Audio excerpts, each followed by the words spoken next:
Far away from the glittering palaces, the golden domes, and the grand boulevards of St. Petersburg lies the vast and unforgiving expanse of Siberia. In the late 19th century, this was a world of endless taiga, freezing winters, and isolated settlements where life moved to the slow, relentless rhythm of the seasons and the soil.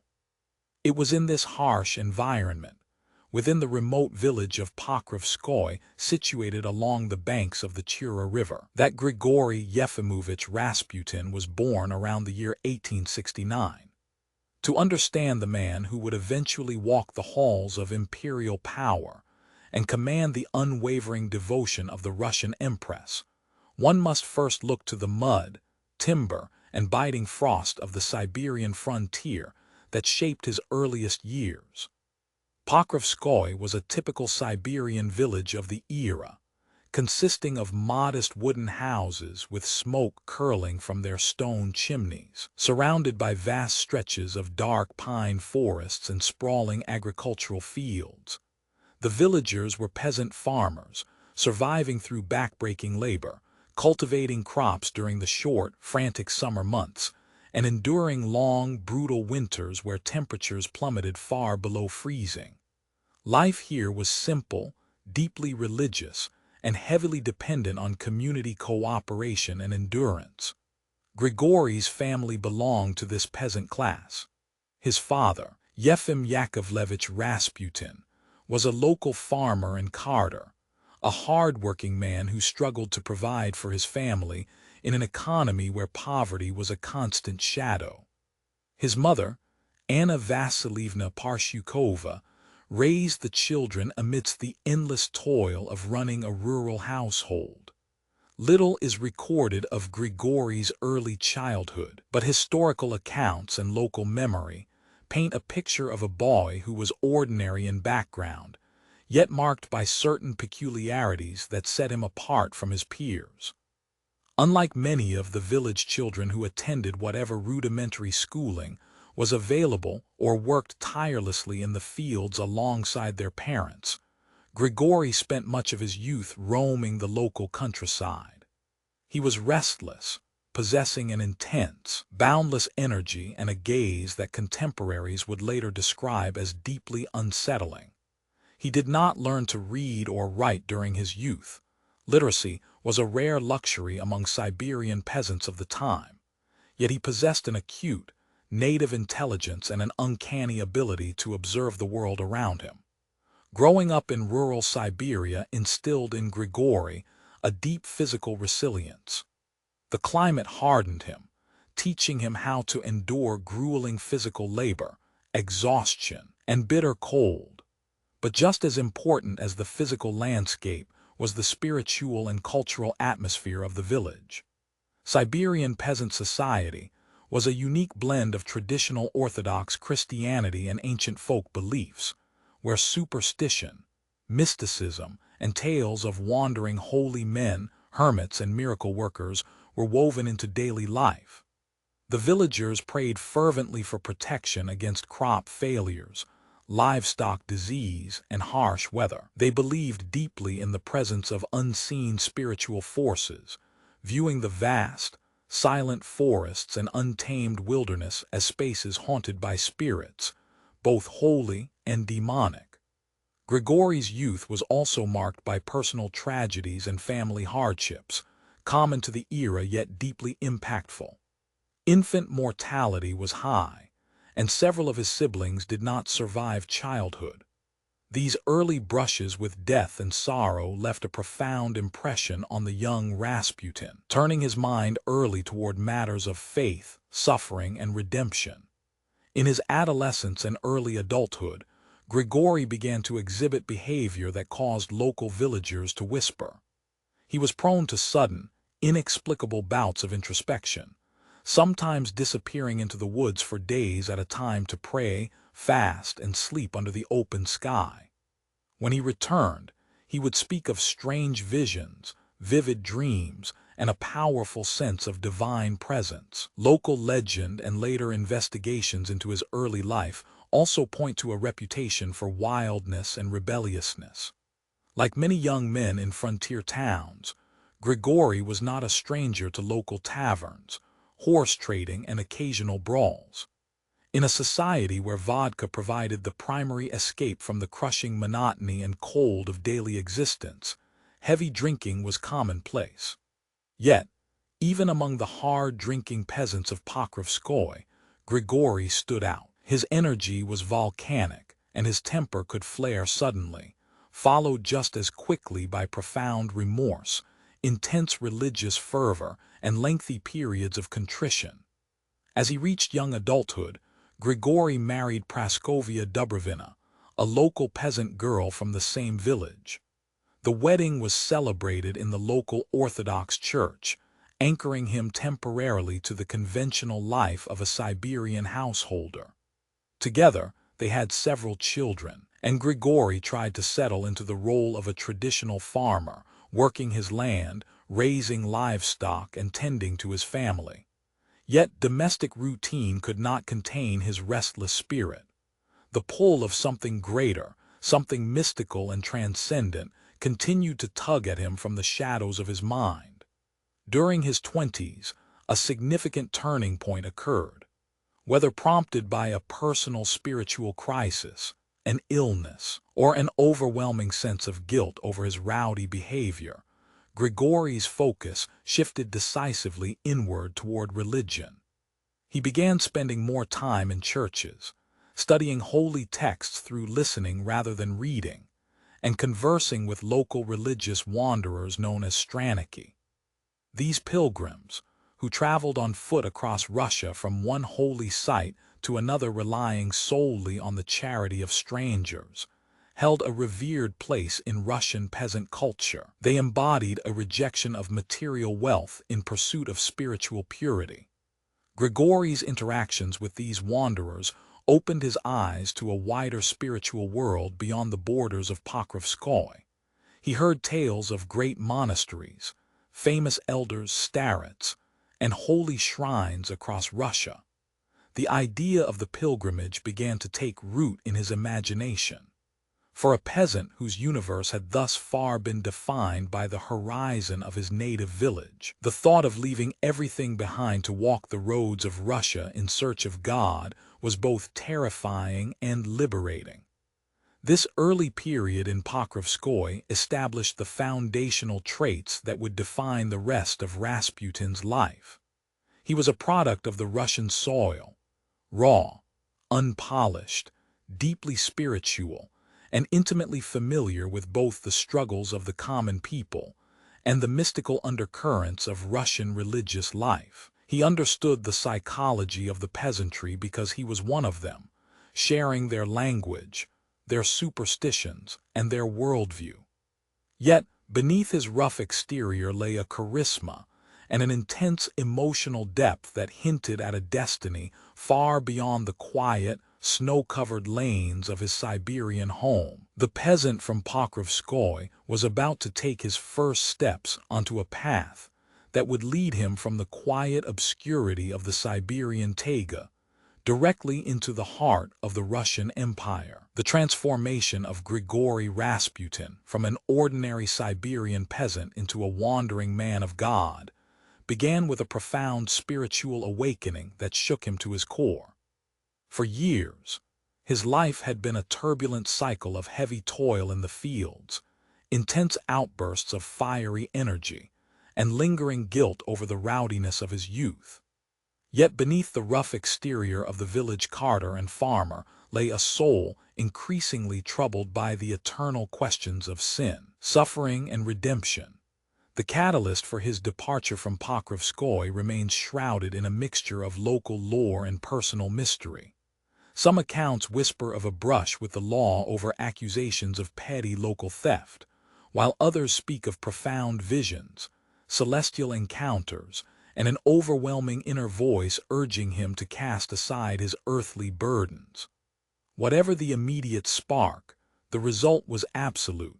In his late 20s, Rasputin left behind his wife, Praskovia, and his young children, embarking on a journey that would redefine his existence. His destination was the legendary St. Nicholas Monastery at Verkhoturov, located deep in the Ural Mountains. Verkhoturov was a sacred beacon for the faithful across Russia, drawing pilgrims from every corner of the empire with its holy relics, ancient chants, and austere monastic discipline. For a man accustomed only to the isolated landscape of his home village, the sprawling stone walls, echoing cathedrals, and solemn hymns of the monastery opened up an entirely new dimension of reality. It was within these hallowed halls that Rasputin spent months immersed in prayer, fasting, and intense religious contemplation. More importantly, his time at Verkhoturov brought him face to face with figures who possessed a profound mastery of the spiritual life. Among them was a revered starets, or holy elder named Macquarie, whose humility, wisdom, and ascetic grace deeply humbled the restless Siberian peasant. Macquarie's guidance helped channel Rasputin's chaotic internal energy into a focused, devotional path. It was likely during this formative period that Rasputin began acquiring a rudimentary ability to read and write, unlocking the texts of the Holy Scriptures and internalizing the complex rhythms of Church Slavonic hymns. Yet, even as he absorbed the formal teachings of the Orthodox Church, Rasputin found the rigid bureaucracy of traditional monasticism somewhat stifling.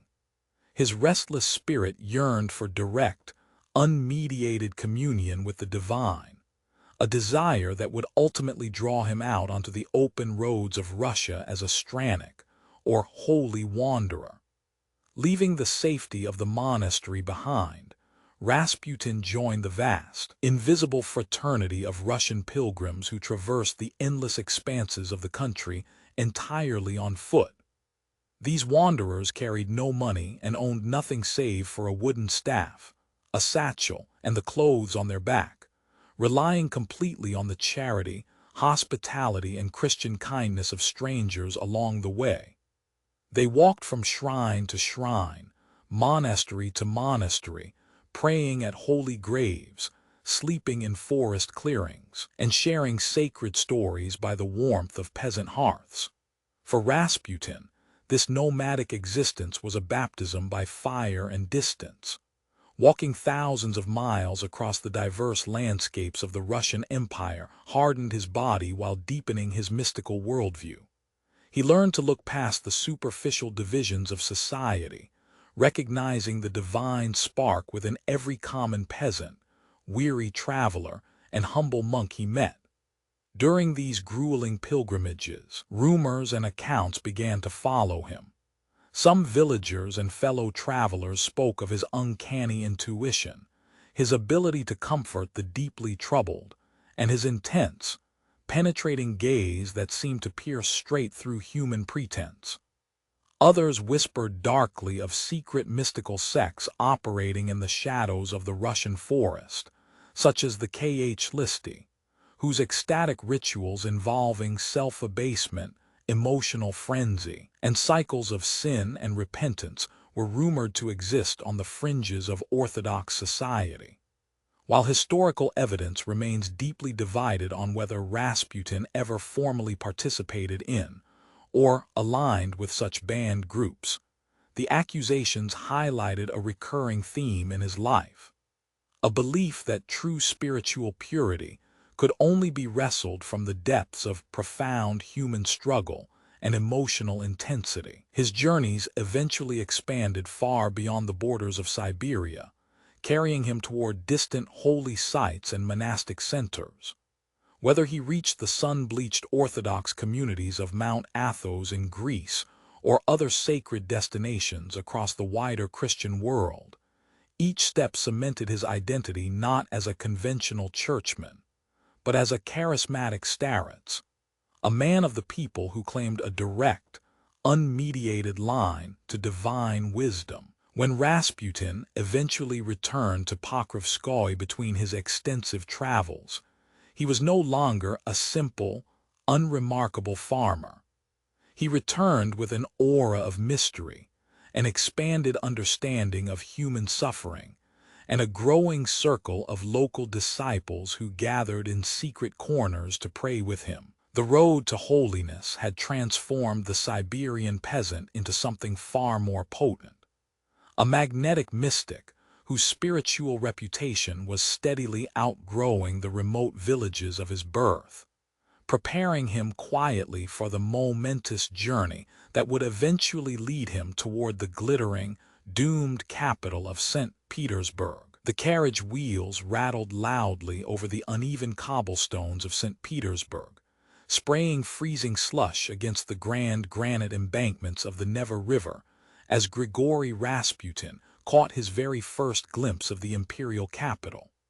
For a man born and raised in the flat, monotonous expanse of the Siberian countryside, the city must have appeared as an overwhelming labyrinth of stone, marble, and water.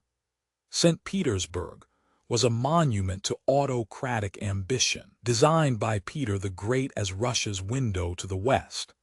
Its wide, symmetrical avenues, soaring golden spires, grand neoclassical palaces, and imposing government ministries radiated an aura of immense power, luxury, and cultural sophistication.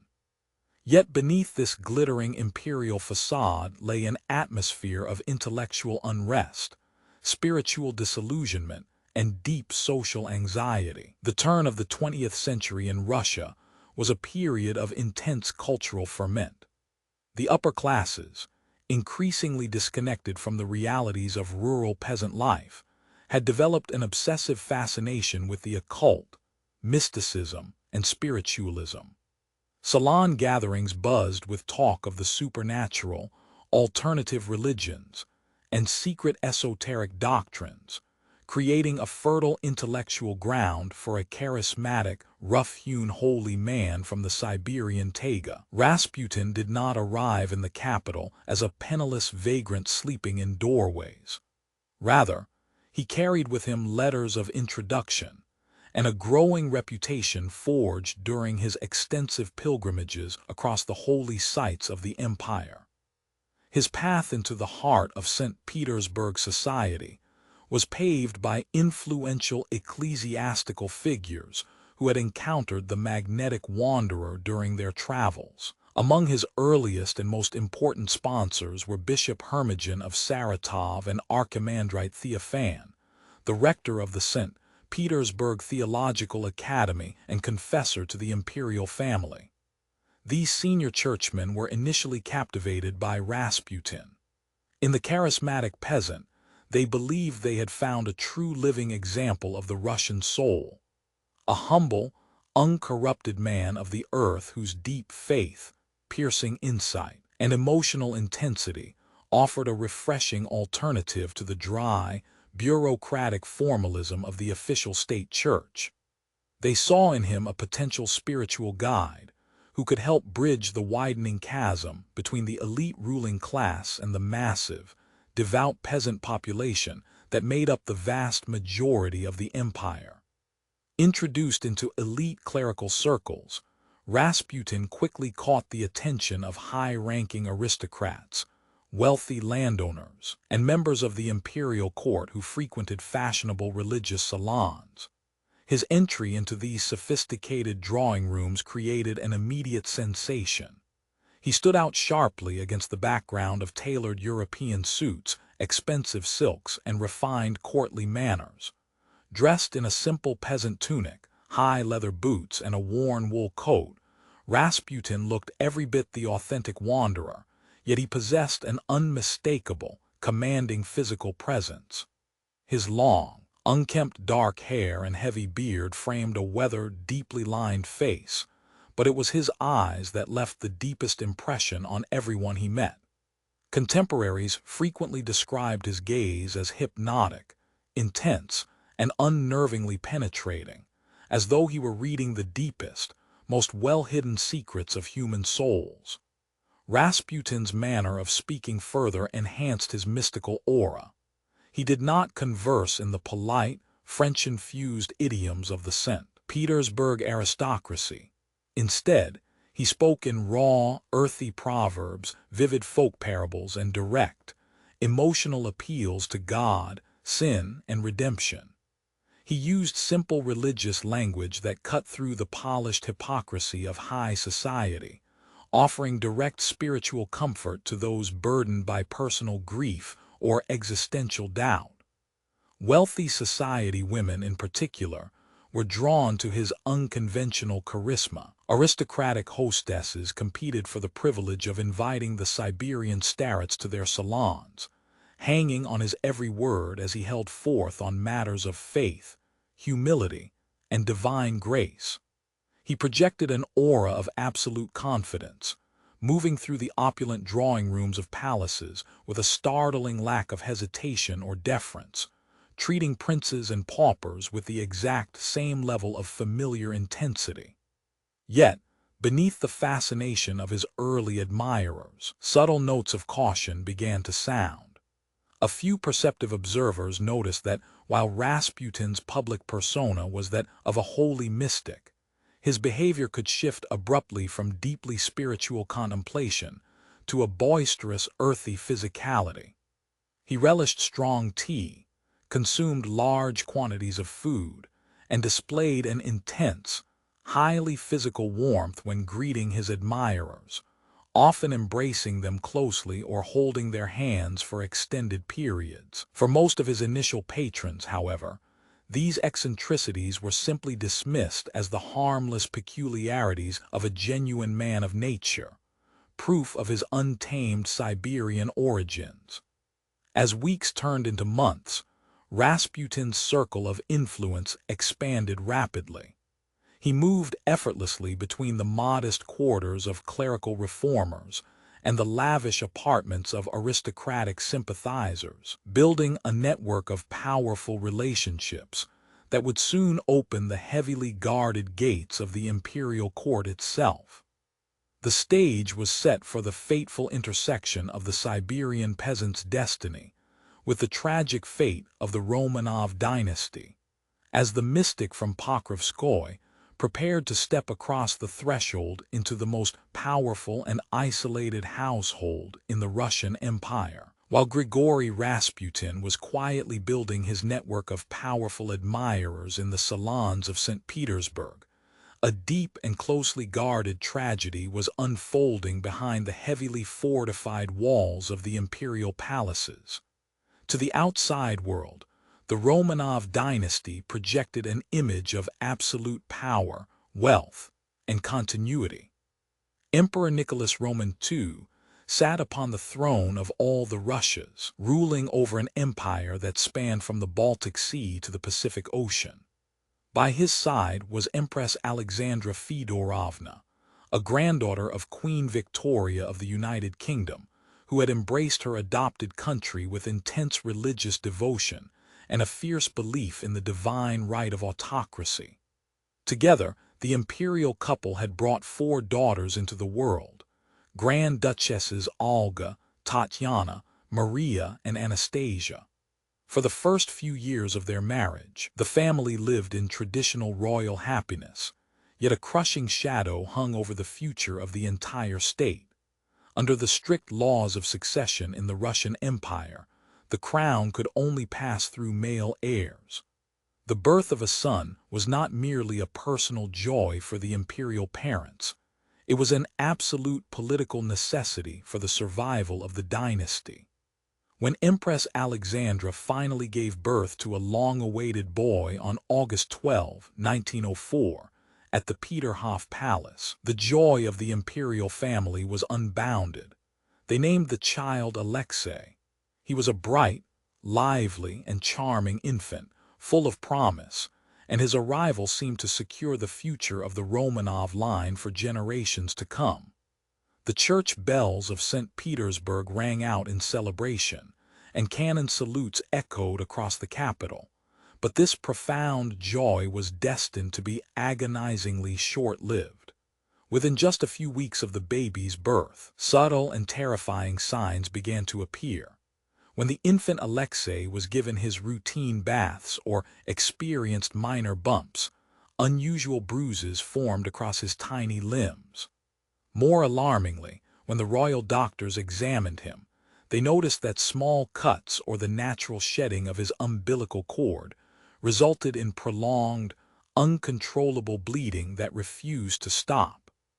The terrifying truth was whispered among the palace physicians behind closed doors, a truth that was kept as a desperate state secret from the public, and even from most members of the extended imperial family. Little Tsarevich Alexei had inherited hemophilia, a genetic blood-clotting disorder that was tragically common among the royal descendants of Queen Victoria. In the early 20th century, modern medical science was utterly powerless against this ruthless condition. Doctors had no blood transfusions, no synthetic clotting factors, and no effective treatments to stop internal hemorrhaging. For a child with hemophilia, even a minor bruise could develop into a life-threatening internal hemorrhage, and a scraped knee could spell mortal danger. The smallest knock against a table, a sudden stumble while learning to walk, or an accidental fall while playing could trigger excruciating pain and weeks of agonizing suffering. Tsarevich Alexei was forced to live a life of constant, suffocating supervision. He was wrapped in soft blankets, carried from room to room by devoted military sailors assigned as personal bodyguards, and kept away from the rough-and-tumble games enjoyed by normal children of his age. For Empress Alexandra, the realization of her son's incurable illness struck with the force of a devastating blow. As a mother, watching her only son writhe in agony, screaming in pain as his joints swelled with internal bleeding, caused her immense emotional torture. As a deeply religious woman, she tormented herself with questions of divine punishment, wondering why God had inflicted such a cruel affliction upon her innocent child. Emperor Nicholas Roman II, despite his outward calm and stoic public demeanor, shared in this crushing private grief, masking his deep despair behind a quiet, melancholic acceptance of his family's bitter fate.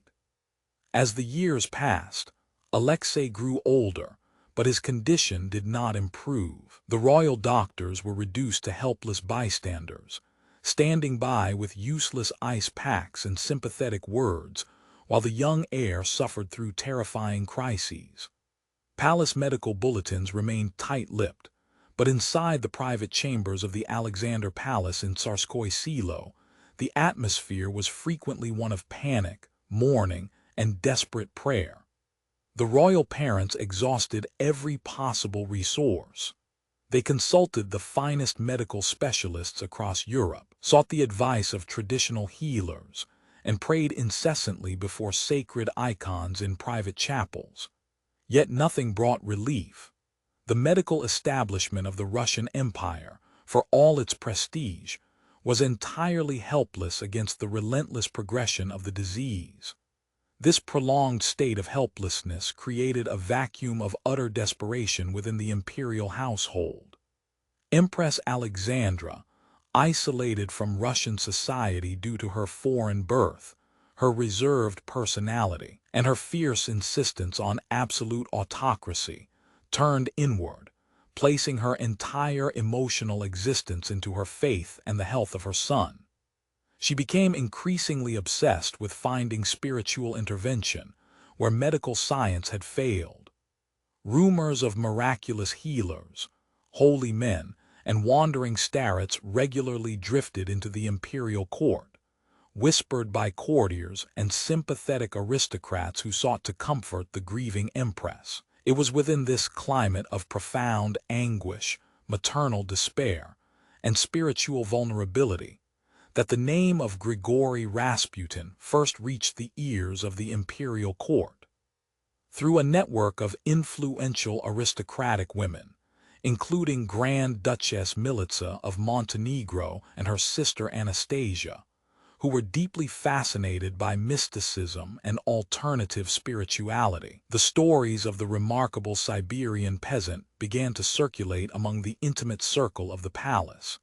These women had already met Rasputin in St. Petersburg and had been profoundly impressed by his commanding presence and his reputation for offering profound spiritual solace. They spoke of a man of the earth, uncorrupted by worldly ambition, whose intense prayers had brought peace to troubled souls. For Empress Alexandra, drowning in grief and desperate for any source of hope that could save her beloved son, these accounts offered a fragile thread of light in an otherwise impenetrable darkness. The stage was thus set for a fateful convergence. The desperate need of a grieving imperial mother and the charismatic confidence of a Siberian wanderer were about to intersect, pulling Rasputin out of the fashionable salons of the capital and directly into the inner sanctum of the Romanov family, where his presence would forever alter the course of Russian history. The relationship between Grigori Rasputin and young Tsarevich Alexei stands as one of the most remarkable and debated phenomena in modern history. To understand how a peasant wanderer from Siberia became an indispensable figure within the Romanov imperial household, one must look closely at the extraordinary dynamics that unfolded during Alexei's most severe medical crises. When conventional medical treatments failed entirely, and imperial doctors could offer nothing more than helpless sympathy and ineffective ice packs, Rasputin entered the sickroom with a totally different approach. His presence beside the bed of the suffering heir brought a dramatic shift in atmosphere, one that left both parents and attendants deeply astonished. During moments of acute crisis, when Alexei writhed in agonizing pain with swollen joints and uncontrolled internal bleeding, panic usually gripped the royal chambers. The young prince would cry out in distress, and his anxiety would only worsen his physical state, as panic and high blood pressure frequently aggravated bleeding disorders. Into this charged and terrifying environment walked Rasputin, radiating absolute calm, unshakable confidence, and deep religious faith. Eschewing the clinical coldness of European doctors, the Siberian mystic would approach the bed with gentle assurance. Speaking in a soft, low, and soothing voice, Rasputin would look directly into the child's eyes, using his intense personal magnetism and natural hypnotic presence to quiet the boy's racing mind. He would kneel beside the bed, offer simple, passionate prayers in the tradition of Russian Orthodox faith, and stroke the boy's aching limbs with gentle, confident hands.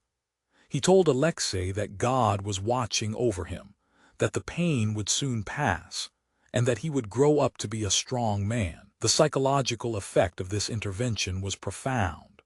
Alexei, sensing the absolute certainty and warmth of the holy man, would visibly relax.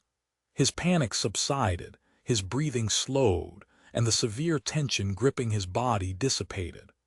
Modern medical historians have long debated the exact mechanics behind what happened next.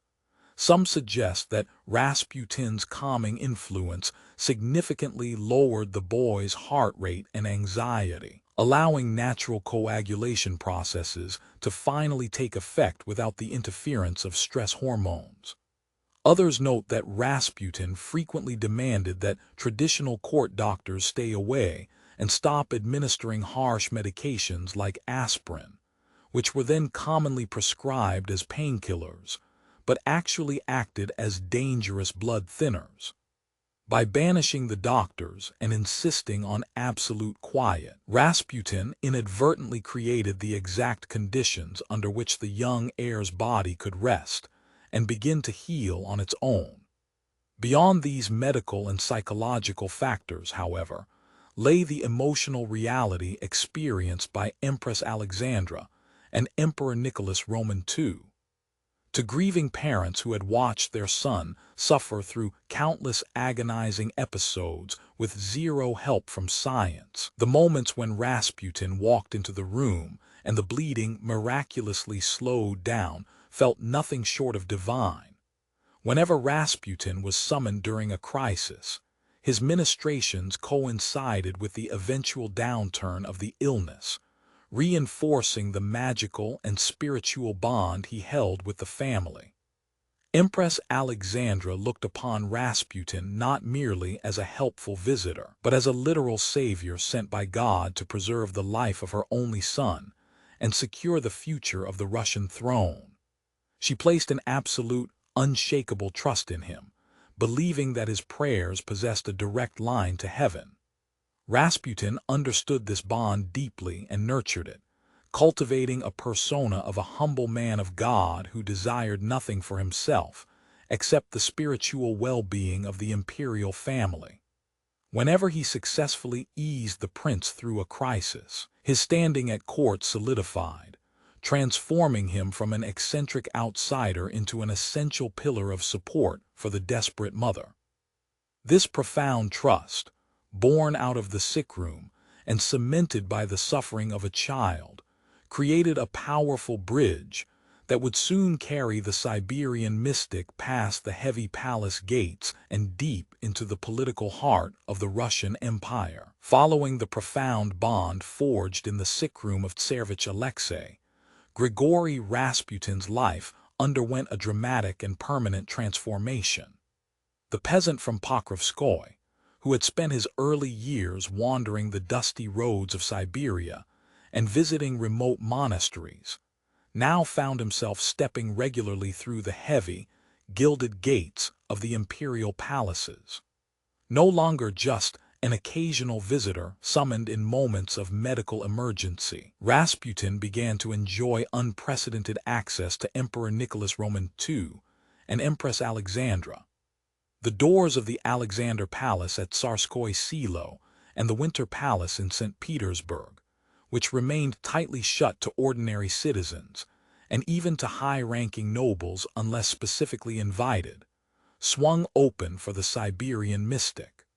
For a man who had grown up in a humble wooden hut with dirt floors, the transition into the opulent world of marble halls, crystal chandeliers, priceless oil paintings, and velvet-draped drawing rooms was staggering. Yet, Rasputin walked through these imperial chambers with an eerie, unbothered confidence. He did not adopt the stiff, formal etiquette of the court. Instead, he maintained his rustic habits, speaking in a thick peasant dialect, wearing simple peasant tunics embroidered by admirers, and often greeting high-ranking officials and imperial family members with the informal, affectionate familiarity usually reserved for close village relatives. Empress Alexandra found this lack of courtly pretense deeply refreshing. To her tired, anxious eyes, Rasputin's earthy simplicity was proof of his genuine holiness.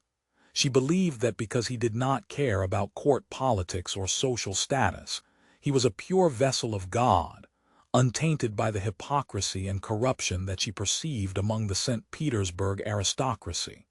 Nicholas Roman II, too, welcomed Rasputin's presence with a quiet sense of relief. As an emperor burdened by the crushing responsibilities of ruling a vast, unstable empire, Nicholas often felt isolated and overwhelmed by the endless advice of ministers, generals, and ambitious relatives who constantly pushed conflicting agendas. When the Tsar sat with Rasputin, there were no state papers to sign, no diplomatic crises to untangle, and no tactical military decisions to weigh. Rasputin offered the emperor something rare, a space of simple, unpretentious calm where Nicholas could relax and feel connected to the simple Russian soul that he so deeply romanticized. The Tsar often noted in his private diary that he enjoyed talking with Grigori, finding peace in his comforting words, and his unshakable belief in the divine right of the autocrat. However, this growing intimacy between the imperial couple and a controversial Siberian peasant did not go unnoticed, nor was it accepted quietly by the rest of Russian society. As Rasputin became a familiar figure at court, his presence began to stir deep unease, fierce jealousy, and profound alarm across the capital. St. Petersburg was a sophisticated, westernized city filled with diplomats, intellectuals, politicians, and aristocratic families who prided themselves on culture, education, and modern manners. To these elite circles, the sight of a rough-hewn peasant holding the ear of the Empress of Russia was not just bizarre, it was a national humiliation. Whispers and rumors started to spread through the glittering salons, exclusive clubs, and high society drawing rooms of the capital, transforming from mild gossip into dark, sensational legends. Aristocrats who had never met Rasputin began to pass around wild stories about his private life, claiming that he held secret religious gatherings characterized by ecstatic rituals, that he drank heavily in St. Petersburg restaurants, and that he used his hypnotic influence over the Empress to manipulate high-level government appointments. Critics pointed out the jarring contrast between the dignified traditions of the Romanov dynasty and the chaotic, unpredictable energy of the peasant mystic who now walked freely through their halls. Ministers and government officials grew increasingly frustrated when they realized that a word from Rasputin could sway the Empress on important matters of state or church administration. If a bishop or a minister fell out of favor with Rasputin, they frequently found themselves removed from their posts, replaced by individuals who enjoyed the mystic's personal endorsement. This phenomenon created a toxic atmosphere of suspicion and resentment around the throne. While Nicholas and Alexandra drew closer to Rasputin, believing him to be their spiritual protector and loyal friend, the rest of the ruling class began to view him as a dangerous cancer eating away at the dignity and stability of the Russian Empire. The palace gates, intended to protect the imperial family from the outside world, instead served to seal them inside a bubble of denial, where they ignored the rising tide of public anger and aristocratic hostility. Inside the Romanov palace, Rasputin sat comfortably in plush armchairs, drinking tea with the Empress, completely unaware, or perhaps indifferent, that the rumors swirling outside were sharpening into daggers. The mystic had crossed a line from being a private spiritual healer into the dangerous realm of public controversy, where his every move, gesture, and word was watched, judged, and distorted by a society sliding toward catastrophe. By the height of his influence in St. Petersburg, Grigori Rasputin had become the most controversial and polarizing figure in the Russian Empire. Across the glittering capital, society was deeply fractured over the true nature of the Siberian mystic, dividing the population into fierce camps of devoted adherents and bitter, unforgiving detractors. To Empress Alexandra and a circle of deeply pious aristocrats, he was a living saint, a humble man of God and an authentic starets blessed with miraculous spiritual gifts and profound insight. They viewed his unorthodox manners not as flaws, but as proof of a pure, uncorrupted soul untouched by the vanities of modern civilization. In their eyes, any accusations leveled against him were malicious slanders manufactured by jealous courtiers and a decadent, secular press that resented the influence of a true man of the Russian soil. Yet, outside the protective walls of the imperial palace, a very different narrative dominated the public consciousness. To his critics in the capital's intellectual salons, political circles, and high society clubs, Rasputin was widely denounced as a charlatan, an impostor, and a dangerous menace. Tabloids and whispered rumors painted him as a depraved libertine who used his religious cloak to mask rampant debauchery, heavy drinking in elite restaurants, and scandalous encounters with female admirers. Stories circulated through St. Petersburg detailing wild nights where the peasant mystic drank heavily, boasted of his political sway over the royal family, and engaged in behavior that deeply shocked conventional sensibilities. Some critics pointed to fringe theological ideas, whispering that his teachings echoed the secretive, unorthodox practices of historical radical sects, though these claims were often exaggerated by political opponents seeking to damage the monarchy. This stark dichotomy between saint and sinner created an atmosphere of intense psychological and social friction throughout the empire. Moderate voices found themselves drowned out as the myth of Rasputin swelled into a symbol of moral decay and administrative incompetence. Whether he was viewed as a holy savior or a corrupt manipulator, Rasputin occupied a position where objective truth was entirely swallowed by legend, leaving the imperial court increasingly isolated within a storm of public outrage and suspicion. The outbreak of the First World War in 1914 brought an unprecedented catastrophe to the Russian Empire, changing the trajectory of Grigori Rasputin's life and the fate of the Romanov dynasty forever. As the giant armies of Europe mobilized and marched into battle, initial waves of patriotic fervor quickly gave way to staggering human losses, severe economic strain, and administrative chaos on the home front. Millions of Russian soldiers faced the brutal modern machinery of industrial warfare with inadequate weapons, scarce ammunition, and crumbling logistics. Whole divisions were decimated or captured on the Eastern Front, shattering public morale and filling towns and cities across the empire with wounded veterans and grieving families. In this atmosphere of national trauma, political stability began to unravel rapidly, and the search for scapegoats turned the nation's attention toward the imperial court in Petrograd.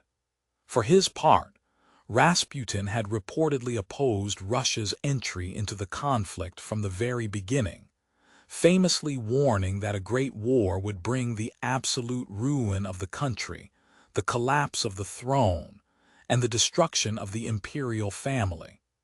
Though his warnings were ignored by the government, the course of the war soon created a vacuum at the heart of power that elevated his influence to dangerous new heights. In September 1915, Tsar Nicholas Roman II made the fateful decision to leave the capital and take personal command of the Russian armed forces at the military headquarters in Mogilov. By moving to the front lines, the Tsar left domestic governance largely in the hands of Empress Alexandra, completely isolated from public opinion and overwhelmed by the immense burdens of state. The Empress turned more and more to Rasputin for counsel, comfort, and spiritual guidance. With Alexandra relying entirely on his advice, Rasputin's shadow stretched ominously across the machinery of government. During this period of intense national crisis, a notorious cycle known as ministerial leapfrog began to dominate Russian politics. Cabinet ministers, military officials, and church leaders who questioned Rasputin's interference or competence were swiftly dismissed and replaced, often by pliable or deeply incompetent opportunists recommended or approved by the Siberian mystic. Capable administrators and reformers were cast aside simply because they lacked the approval of the Empress's inner circle. As government effectiveness collapsed under the weight of these erratic appointments, rumors spread like wildfire through the freezing streets of Petrograd. Newspapers, politicians in the Duma, and ordinary citizens whispered that the empire was no longer being run by the sovereign government, but by a corrupt cabal centered around a peasant charlatan and a German-born empress.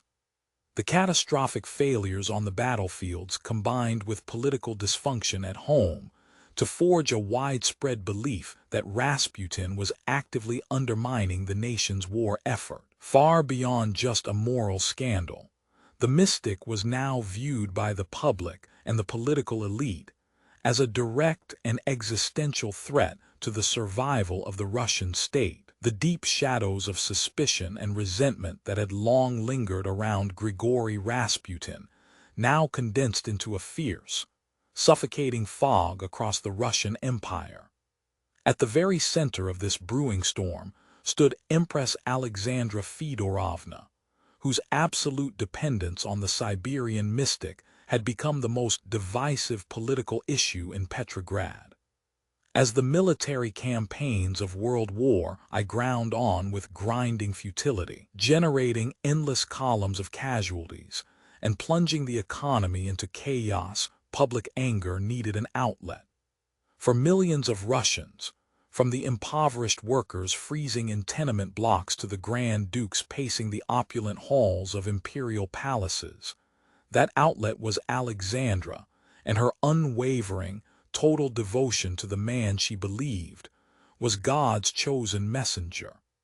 To understand the fierce hostility directed at Alexandra, one must look at the profound isolation in which she lived. Born a German princess, the Empress had never truly won the affection of the Russian public.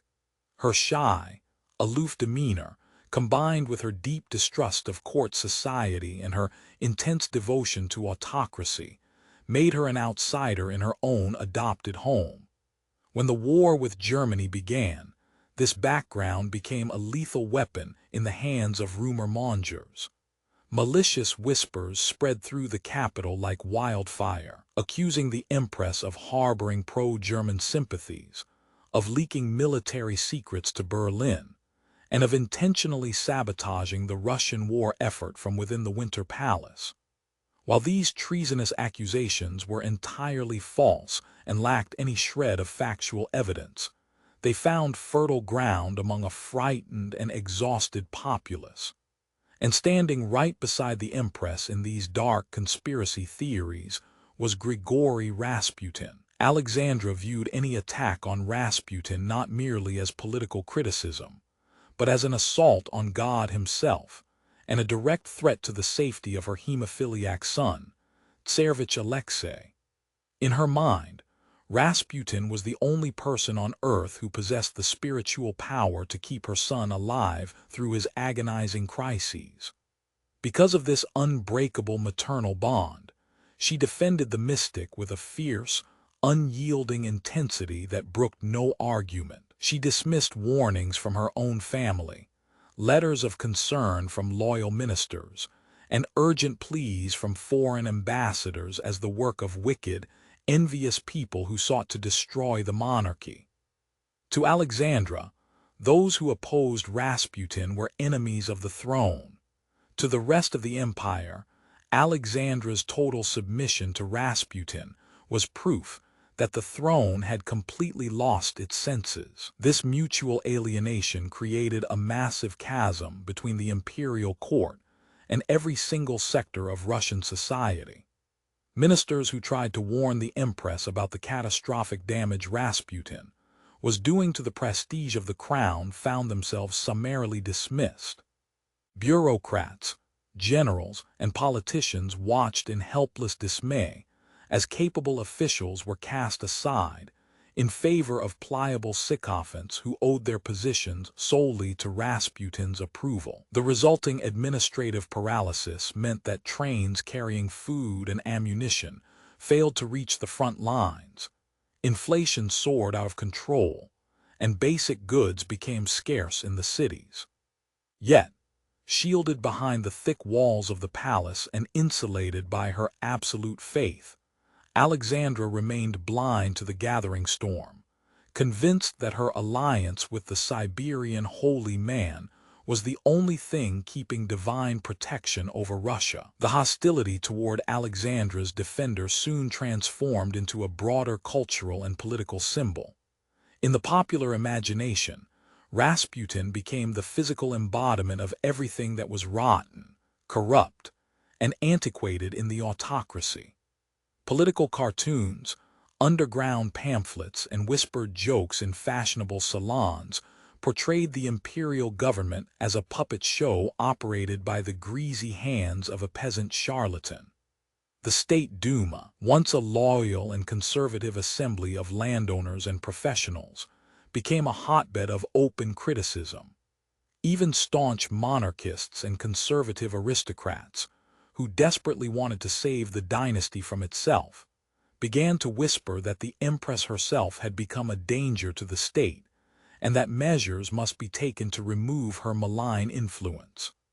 Among the highest circles of the aristocracy, the anger directed at Alexandra and Rasputin took on a desperate, fatalistic tone. Grand dukes, members of the imperial family, and wealthy landowners felt a profound sense of humiliation. They watched as a sacred institution built over centuries was seemingly hijacked by a peasant mystic from the Siberian backwoods, all under the protective shield of an unyielding empress.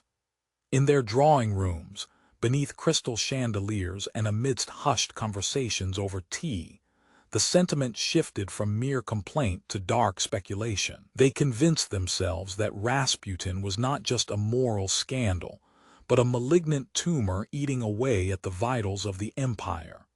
If the Tsar refused to banish the mystic, and if the Empress refused to open her eyes, then patriotic duty demanded that others step into the vacuum.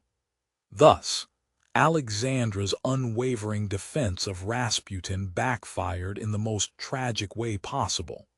Instead of protecting her family, her fierce loyalty isolated them completely from their natural allies among the nobility and the military leadership. By insulating herself with Rasputin and rejecting all compromise, she turned political disagreements into a life-or-death struggle between the court and the nation. The public, the politicians, and the aristocrats were no longer looking for reforms or cabinet changes. They were looking for a way to break the spell that they believed held the crown captive. The stage was set for a dramatic and violent resolution. As the shadows of conspiracy lengthened across Petrograd and enemies gathered in the dark to plan the destruction of the man the Empress fought so desperately to protect. As the winter cold tightened its grip on Petrograd in late 1916, the quiet conversations held behind closed doors in aristocratic drawing rooms finally crystallized into a desperate and deadly plan. For months, members of the high nobility, influential politicians, and members of the imperial family had debated the fate of Grigori Rasputin, sliding steadily from bitter frustration to the firm conviction that murder was the only remaining option. To these men, the Siberian mystic was not merely an eccentric spiritual advisor. He was a malignant force dragging the Romanov dynasty and the entire Russian Empire toward total catastrophe. They believed that unless the mystic was permanently removed from the scene, the monarchy would inevitably collapse under the weight of public scandal and wartime defeat. The driving force behind the conspiracy was Prince Felix Yusupov, one of the wealthiest young aristocrats in Russia and married to the Tsar's own niece.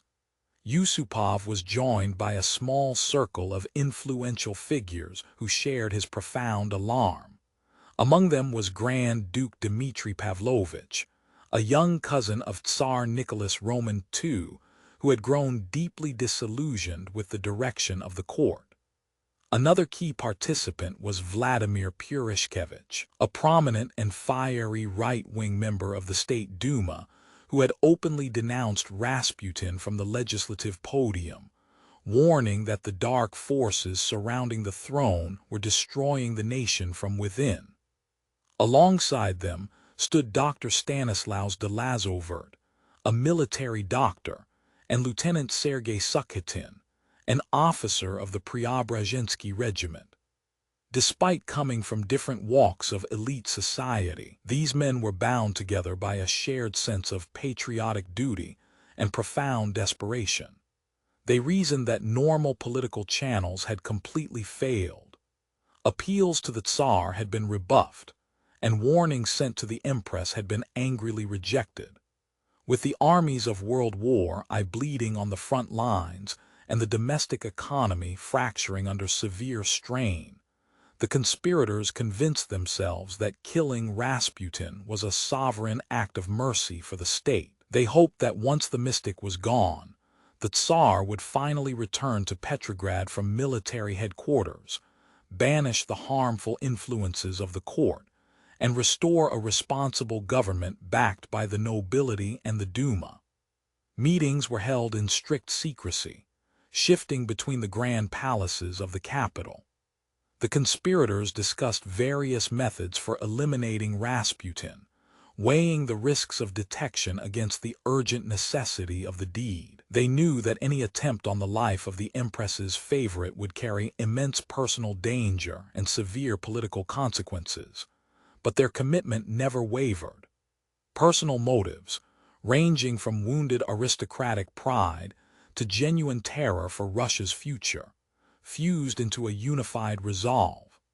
As December progressed, the trap was meticulously laid, drawing the unsuspecting Siberian mystic toward his final, fateful destination in the shadows of the Moika Palace. The night of December 16 to 17, 1916, unfolded in the chilly and snow-draped elegance of Petrograd, setting the stage for one of the most infamous assassinations in modern history. Prince Felix Yusupov had carefully orchestrated the plan, using his opulent residence, the Moika Palace, as the venue. To lure Grigori Rasputin away from his usual routines, Yusupov used the temptation of meeting his beautiful young wife, Princess Irina, who was allegedly hosting a small gathering upstairs. Rasputin, who had long fancied himself a ladies' man and was accustomed to late-night nocturnal visits, eagerly accepted the invitation. He dressed in his finest silk blouse, smoothed his dark beard, and climbed into Yusupov's waiting car. Upon arriving at the Moika Palace, Rasputin was led down into the basement apartments, which had been specially prepared for the occasion. The damp, vaulted cellar rooms were insulated from the rest of the house, designed so that any noise would not carry upward. Yusupov welcomed his guest warmly and ushered him into a cozy, dimly lit study decorated with bearskin rugs, heavy wooden furniture, and elaborate lamps. While waiting for Princess Irina, who was supposedly still occupied with guests upstairs, Yusupov offered his guest wine and a selection of cakes laced with a potent dose of potassium cyanide. The conspirators upstairs, including Grand Duke Dmitry Pavlovich, Vladimir Purishkevich, and Dr. Stanislaus de Lazovert, waited anxiously in the silence of the upper floor, listening for any sign that the poison was taking effect. Minutes ticked by into hours, creating a palpable tension among the hidden plotters. To everyone's utter astonishment, Rasputin showed no signs of distress. He cheerfully consumed the poison cakes and drank several glasses of Madeira wine laced with cyanide, yet he remained completely unaffected, chatting casually, and even asking for a guitar to play some of his favorite folk tunes. The conspirators grew increasingly frantic. The poison, which should have ended his life swiftly, seemed to have no power over him at all. Frustrated and unnerved by what felt like an unnatural resilience, Yusupov hurried back upstairs to consult his co-conspirators. Seized by panic, Prince Felix grabbed a Browning revolver from Dmitry Pavlovich, resolved to finish the deed himself. Returning to the basement, Yusupov found Rasputin looking at a crystal crucifix. Feigning interest, Yusupov distracted the mystic for a brief moment before raising the pistol and firing a single shot directly into Rasputin's chest. The bullet struck with tremendous force, and Rasputin let out a heavy groan before collapsing backward onto the white bearskin rug. Convinced that the task was complete, the conspirators rushed down into the room. They examined the body, and Dr. Lazovert pronounced him dead. Relief washed over the group as they began to discuss the logistics of disposing of the body. They spent the next hour sorting out details, turning off lights, and preparing the car that would take the corpse away into the freezing night. However, the nightmare was far from over. Prince Felix returned to the study alone to retrieve a final piece of evidence and noticed a strange movement. As Yusupov watched in sheer horror, the man he had just shot in the chest suddenly opened one eye, then the other, and began to convulse. With a sudden burst of violent energy, Rasputin leaped to his feet, grabbed Yusupov by the throat with surprising strength, and hissed curses at the terrified aristocrat. He managed to rip an epaulette from Yusupov's uniform and bolted for the door, scrambling up the stairs toward the courtyard exit, desperate to escape into the snowy night. Prince Felix, paralyzed by shock and terror, screamed for help. Vladimir Purishkevich rushed into the hallway and saw Rasputin fleeing across the courtyard toward the outer gates of the Moika Palace. Purishkevich immediately grabbed a revolver and sprinted out into the snow in pursuit. He fired several shots into the darkness, missing his targets initially, but finally striking Rasputin in the back and head. The wounded mystic collapsed into a snowbank just outside the palace gates, bleeding and motionless in the freezing Petrograd air. Realizing they still had to hide the evidence before dawn, the frantic conspirators dragged Rasputin's body back inside the palace. They wrapped the corpse in a heavy cloth, bound it with ropes, and loaded it into the back of a car driven by Lieutenant Sergei Sukhatin. They drove through the deserted, snow-covered streets toward the Petrograd suburbs, heading for the Petrovsky Bridge. Arriving at the frozen surface of the Malaya Nevka River, they cut a hole through the thick ice and shoved the heavy bundle into the dark, freezing waters below, hoping the river would erase all traces of the hated mystic forever. Yet, even in death, Rasputin continued to cast a long shadow, as the events of that fateful night immediately took on a legendary, almost mythical quality. When his body was recovered from the river days later, rumors quickly spread that his lungs were filled with water, suggesting he was still alive when thrown into the icy river, though modern medical examinations largely dispute this sensational detail. The bizarre and protracted manner of his murder only served to reinforce his uncanny reputation among the Russian public. For a nation already teetering on the edge of destruction, the violent end of the Siberian mystic felt less like a political assassination and more like a dark omen for the entire crumbling empire. The chilling events of December 1916 did not bring the salvation that the conspirators had so desperately hoped for. Eliminating Grigori Rasputin was supposed to purge the imperial court of its most controversial influence, restore the dignity of the Romanov dynasty, and win back the trust of the Russian people and the military. Instead, his murder acted as a catalyst, accelerating the collapse of an already fragile government. The death of the Siberian mystic did not solve the deep-rooted problems plaguing the Russian Empire. Rather, it removed the blindfold from a regime speeding blindly toward a precipice. The monarchy found itself more isolated than ever, trapped in a web of its own making, while the storm clouds of revolution gathered heavily over Petrograd. Within the imperial household, the reaction to Rasputin's murder was a mixture of profound grief, panic, and burning anger. Empress Alexandra regarded the assassination as a personal tragedy and an unforgivable sacrilege. She believed that Rasputin had been a true man of God, a saintly protector who stood between the young Tsarevich Alexei and the agonizing pain of his hemophilia.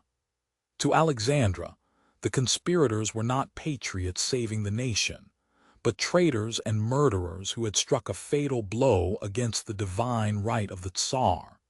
She wept bitterly over his loss, and her grief quickly curdled into a cold, unrelenting thirst for retribution.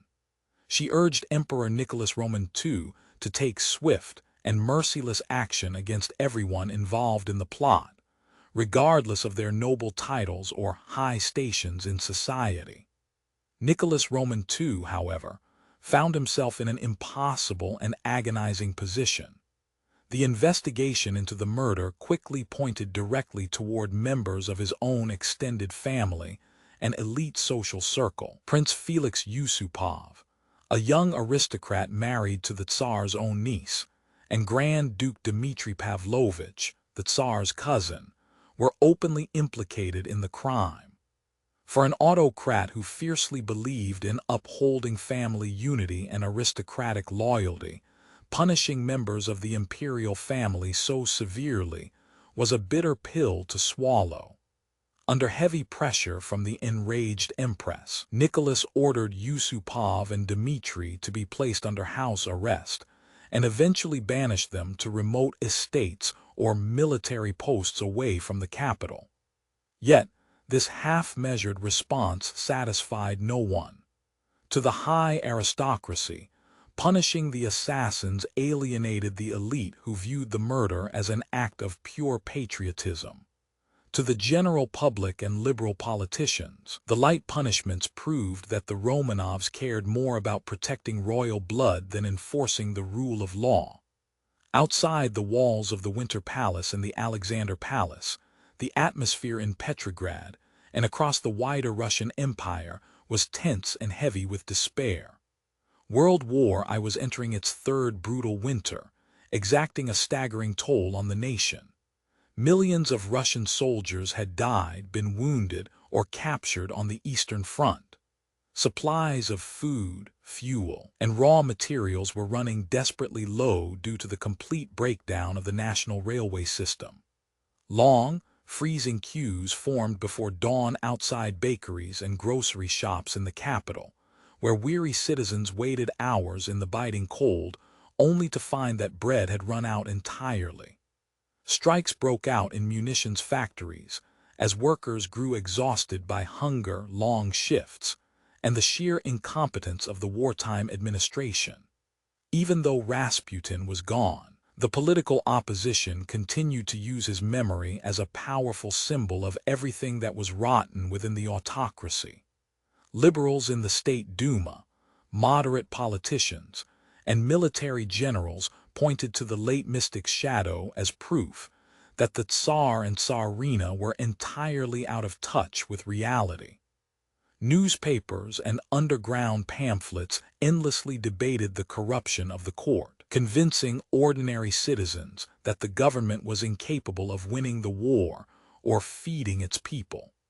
The myth of Rasputin's dark influence survived his death, haunting the corridors of power and eroding the last remnants of public respect for the Romanov throne. By early 1917, the political stability of the empire was hanging by a thread. Nicholas Roman II chose to leave Petrograd to take personal command of the military at the headquarters in Mogilov, leaving Alexandra behind in the capital to manage the government with a revolving door of incompetent ministers, whom she appointed based on their loyalty to her rather than their capability. This vacuum of effective leadership proved disastrous. The ministers could neither secure food supplies nor manage the mounting civil unrest.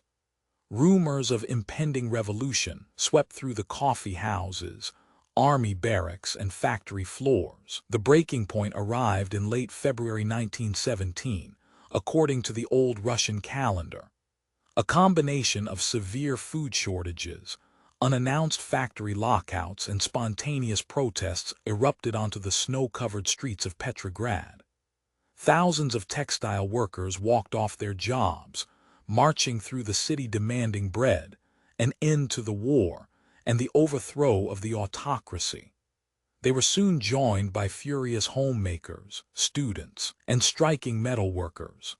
Police forces attempted to disperse the crowds, but the protests only swelled in size and determination over the following days. Crucially, the military garrison in Petrograd, composed largely of young, raw peasant conscripts who shared the hardships of the common people, refused to fire on the crowds. When ordered to suppress the demonstrations, regiments began to mutiny, turning their rifles over to the protesters and joining the revolutionary tide. The authorities lost control of the city entirely. Government buildings were abandoned, police stations were raided for weapons, and political prisoners were set free from local jails. Realizing the gravity of the situation, liberal leaders in the Duma formed a provisional committee to try to restore order and salvage a constitutional government, while socialist workers and soldiers resurrected the Petrograd Soviet to represent the interests of the common people. Power slipped rapidly from the hands of the traditional rulers. Ministers of the old imperial government were arrested one by revolutionary crowds, their offices seized and sealed. As trains carrying Nicholas Roman II attempted to return to Petrograd from the military headquarters, railway workers sympathetic to the revolution blocked his route, forcing the imperial train to halt at Pskov. Isolated, abandoned by his generals, and pressured by his top military commanders, who argued that abdication was the only way to save the country from total military collapse and civil war, the last Tsar realized his reign had come to an end. On March 15, 1917, Nicholas Roman II signed the Manifesto of Abdication, first in favor of his son Alexei, and then, realizing his son's fragile health would separate the boy from his family, in favor of his younger brother, Grand Duke Mikhail Alexandrovich. Mikhail wisely declined to accept the crown without the approval of a constituent assembly, effectively bringing 3 centuries of Romanov rule to a definitive end. The imprisonment of the imperial family soon followed. Nicholas, Alexandra, and their children were placed under house arrest at the Alexander Palace in Tsarskoye Selo, watched over by guards appointed by the new provisional government. The glamorous world of court life, grand balls, and absolute power evaporated overnight. The murder of Rasputin, intended to preserve the monarchy, had instead marked the opening act of its destruction. Russia stood on the threshold of a violent and uncertain new era, having violently shed its imperial past, but finding only chaos, revolution, and civil war waiting in the darkness ahead. The death of Grigori Rasputin and the dramatic fall of the Romanov dynasty did not quiet the whispers that surrounded the Siberian mystic. Instead, his name took on a strange and enduring life of its own, transforming from a real historical figure into a legendary character of myth, folklore, and popular imagination. Long after the golden domes of St. Petersburg gave way to the red flags of the Soviet Union, people across the world remained utterly captivated by the bizarre story of the peasant healer who had wormed his way into the very heart of the Russian Empire. The reality of his life became heavily distorted, wrapped in layer upon layer of exaggeration, scandalous rumors, and political propaganda that served both his enemies and those who sought to sensationalize the final days of the Tsarist regime. During the tumultuous years of the Russian Civil War and the decades of Soviet rule that followed, the new government had a vested interest in promoting a very specific narrative about Rasputin. For the Bolsheviks, Rasputin was not merely an eccentric individual. He was the ultimate symbol of everything that was rotten, corrupt, and absurd about the old autocratic system.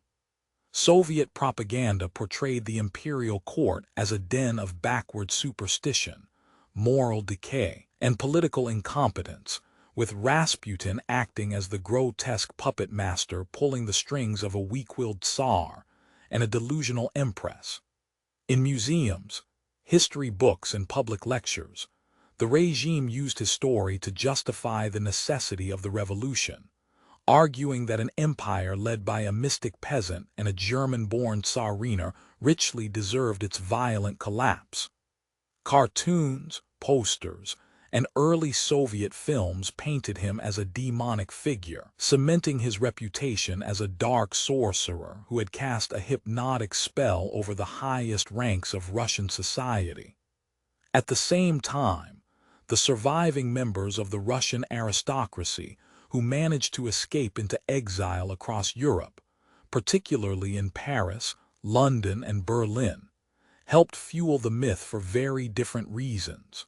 For these heartbroken émigrés, blaming Rasputin for the fall of the empire offered a convenient psychological shield against confronting their own systemic failures and the deep structural flaws of the Tsarist state.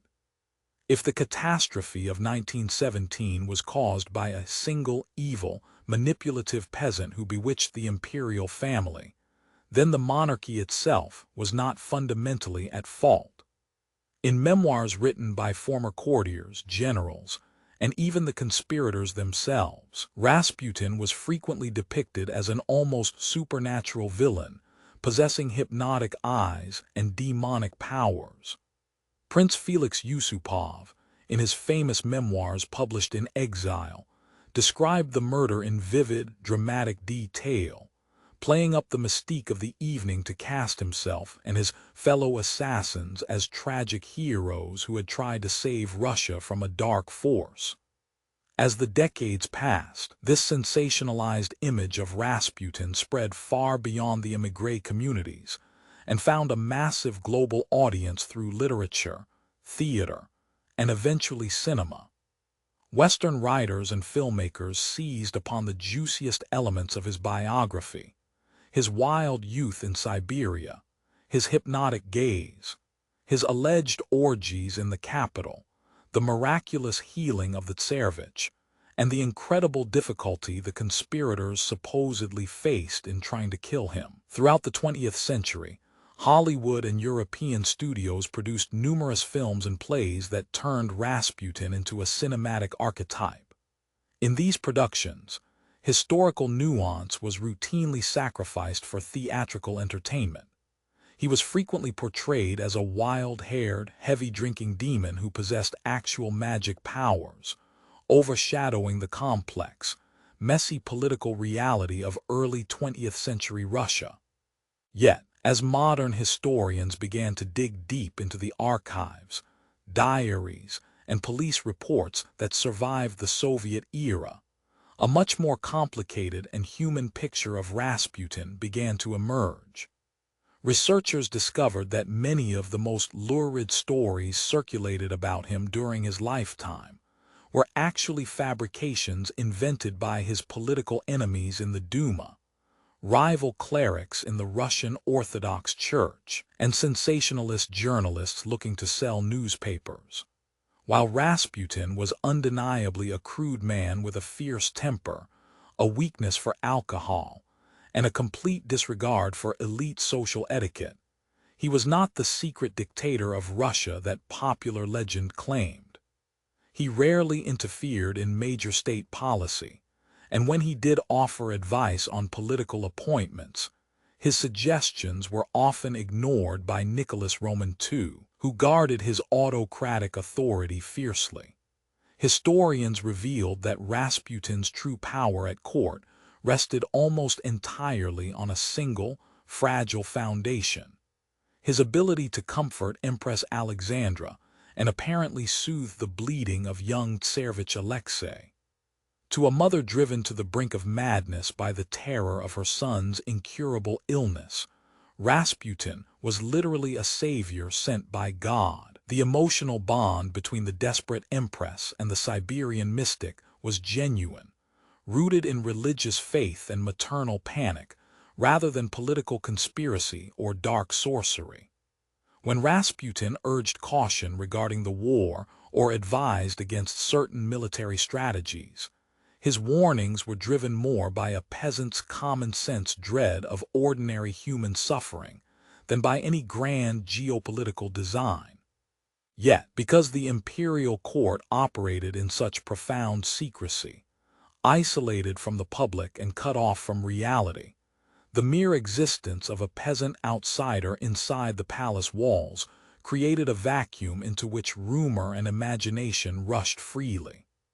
The endurance of the Rasputin legend in modern culture speaks to a deep human fascination with the intersection of power, mysticism, and tragedy. The story of a simple Siberian wanderer walking barefoot into the glittering palaces of the Romanovs feels like a dark fairy tale, defying the rational boundaries of history. It captures the eerie atmosphere of an entire empire sleepwalking toward its own destruction, unaware that the old world was crumbling beneath its feet. By separating historical evidence from the sensational myths crafted by both his contemporaries and later storytellers, modern observers can see Rasputin not as a magical demon or a secret emperor, but as a deeply flawed, tragic figure who became an accidental symbol for the death of an entire epoch. His name remains forever linked to the twilight of the Tsars, a haunting reminder of how easily a great nation can lose its way when myth and superstition are allowed to shadow the halls of power. When we step back to look at the entire story of Grigori Rasputin, we are left with a fundamental question. Who was this man, really? And why does his legacy continue to loom so large over the history of Russia? To answer this, we must look beyond the legends, the sensational movies, and the malicious rumors. We must examine the final, lingering symbol that Rasputin became. He was not just an individual man born in the cold, distant expanse of Siberia. He became the ultimate symbol of a dying empire, an accidental catalyst for revolution, and a mirror that reflected the deep fractures of early 20th century Russian society. To understand the true weight of Rasputin's legacy, one must first measure the actual extent of his political power. For decades, popular history portrayed Rasputin as an uncrowned ruler, a shadowy puppet master who made and unmade ministers with a simple nod of his head. But modern historical analysis reveals a much more nuanced reality. Rasputin never held an official title, nor did he possess any formal constitutional authority. He was not a prime minister, an advisor with an office, or a military strategist. Instead, his influence was almost entirely indirect, operating through the unique psychological hold he possessed over Empress Alexandra. Because Tsar Nicholas II loved his wife dearly and wished to spare her emotional agony, Alexandra's passionate pleas, often echoing Rasputin's private advice, did indeed influence royal decisions, particularly during the bleak years of World War I. Yet, even at the height of his closeness to the imperial couple, Rasputin's power had strict limits. Tsar Nicholas II was a deeply conservative autocrat who believed his authority was given directly by God. While Nicholas listened patiently to his wife and tolerated the Siberian mystic out of gratitude for his son's health, he frequently ignored Rasputin's political requests. When Rasputin begged the Tsar not to enter World War I, predicting that it would bring ruin to Russia, Nicholas dismissed his warnings and mobilized the army anyway. When Rasputin offered advice on complex economic matters or grand military maneuvers, the Tsar and his generals usually set his opinions aside. Rasputin's actual political interference was mostly limited to suggesting appointments for government ministers, favor-seeking for petty petitioners, and encouraging the dismissal of officials who spoke out against him. He was a man with extraordinary access to power, but he did not wield the state machinery himself. Why, then, did the Russian public and the nobility believe so fervently that Rasputin was ruling the empire? The answer lies in the profound secrecy and isolation of the Romanov court. The imperial family lived in near-total seclusion in the palaces of Tsarskoye Selo, far removed from the everyday struggles of ordinary Russian citizens, and isolated even from the traditional aristocracy. Because the public was kept entirely in the dark about Tsarevich Alexei's life-threatening hemophilia, they could not understand why a crude, uneducated Siberian peasant was constantly welcome in the inner sanctums of the palace. In the absence of truth, rumors filled the silence. To the Russian nobility, Rasputin's presence was an unbearable insult to their status. To the politicians in the State Duma, he was proof that the autocratic system was broken beyond repair. To the working classes and peasants suffering through war and poverty, he was a symbol of decadence and corruption at the very top of society. This gap between perception and reality is what made Rasputin such a deadly historical figure. It did not matter whether he was actually ruling Russia. What mattered was that everyone believed he was. In politics, perception often becomes reality. By allowing Rasputin to remain close to the throne, Nicholas Roman II and Alexandra inadvertently destroyed the royal family's remaining moral authority.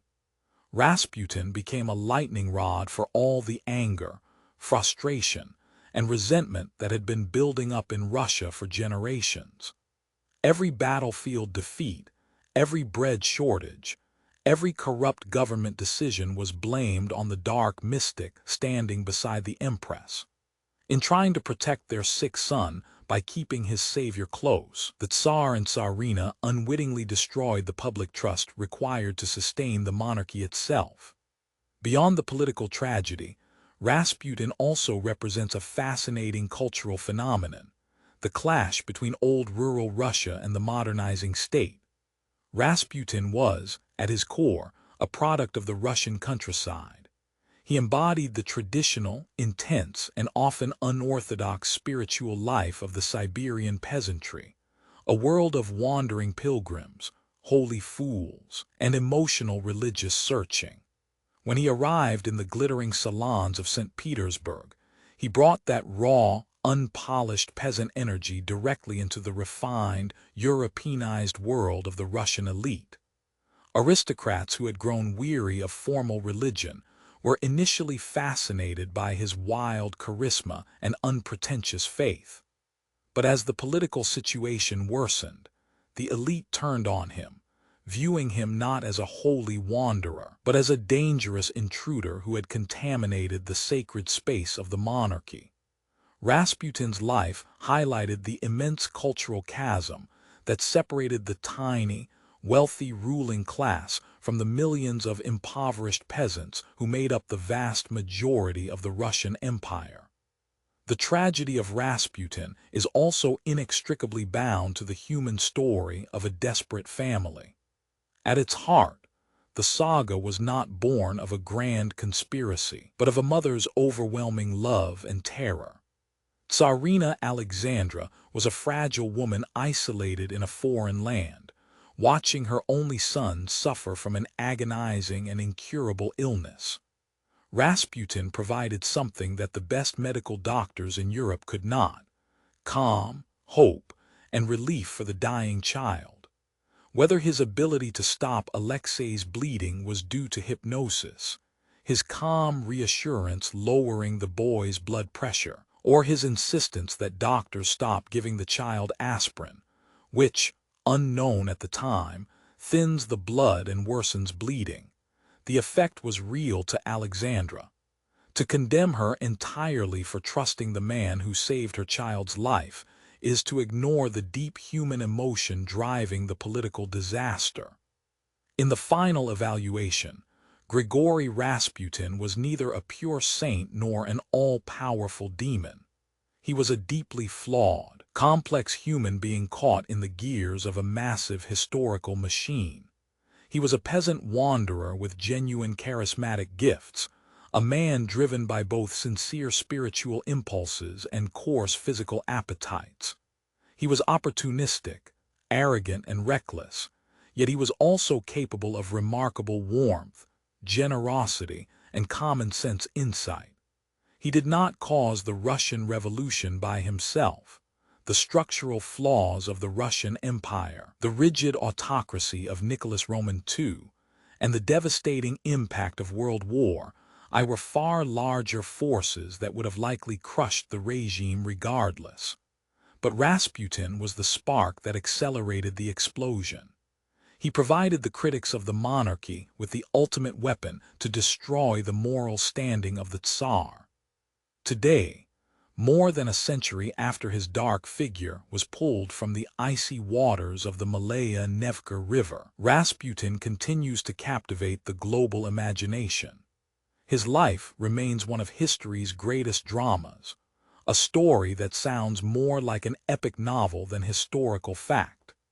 He stands as an eternal warning about the dangers of secrecy in government, the deadly cost of political isolation, and the catastrophic consequences that occur when superstition and personal emotion override sound leadership in times of national crisis. As a mystic who rose from a humble Siberian wooden hut to the marble halls of the Tsars, Grigori Rasputin remains an indelible symbol of the ultimate twilight of the Russian Empire.